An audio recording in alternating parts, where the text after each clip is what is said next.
In Luke 22:31, Jesus said to Peter, Simon, Simon, Satan has desired to have you, that he may sift you as wheat. But I've prayed for you. Jesus told Peter that, listen, you are going to go through a very difficult time, but I will help you. So even in prayer, you can receive help. Let me give an example. Even in prayer, you need help. You see, when you are really in trouble, you cannot pray. Real trouble is difficult to pray. In 2 Corinthians 1:8, Paul said, I will not have you to be ignorant, brethren, of the trouble which came to us in Asia. Asia, not China. This Asia is Turkey. We used to call it Asia, part of the region of Turkey. We used to call it Asia. It says, we were pressed out of measure, above strength, that we despaired even of life. This is Paul admitting that there's a certain problem that can come. Even me, Paul, I wrote half of the New Testament, but I gave up. He said, but we had the sentence of death in ourselves, that we should not trust in ourselves, but in God, who raises the dead, who delivered us from so great a death, and that deliver, and who will yet deliver us. Then verse 11, you also help him. How did they help him? He said, by prayer for us. So here he's talking about the church.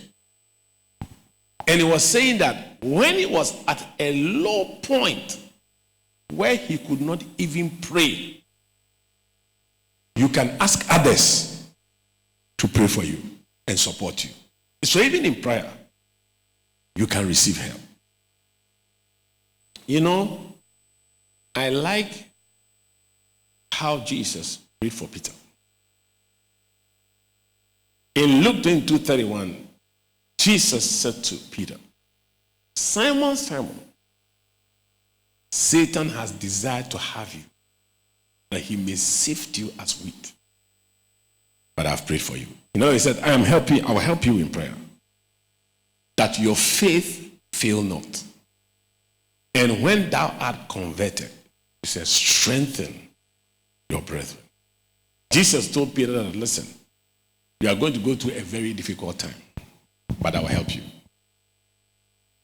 But what I find interesting about that whole incident was how Peter denied Jesus. The first time when they told Peter that you are with the man, in verse 70, Peter said, I don't know what you are talking about.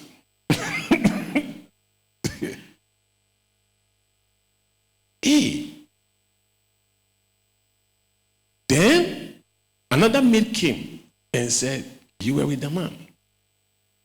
And this time he said, I don't know the man. First he said, I don't know what you are talking about. Then later he said, I don't know the man.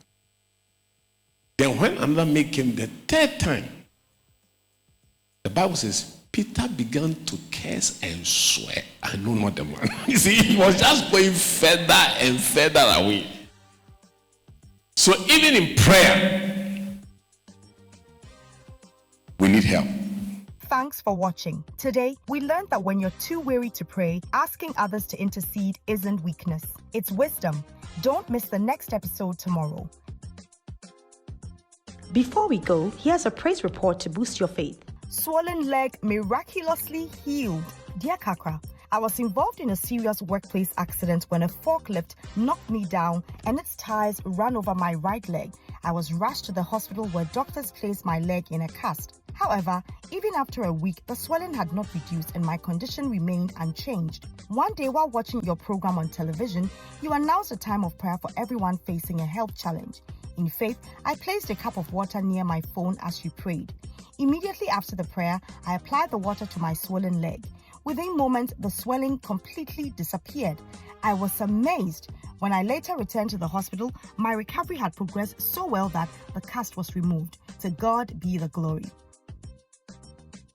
Thanks for your time. You can contact us, seek counseling, ask for prayer, order today's full-length message, or order books through the following means. Call us or message us on WhatsApp to +233 55 700 9010. Send an email to info@kakrabaden.org. You can also make a regular call or send a text to +233 20 7575 215. Our office hours are 10 a.m. to 1600 hours GMT. Finally, write to us, share your testimony and how this broadcast has been a blessing to you.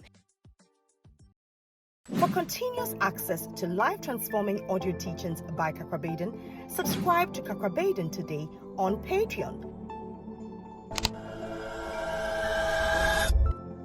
Grow consistently and stay rooted in the Word.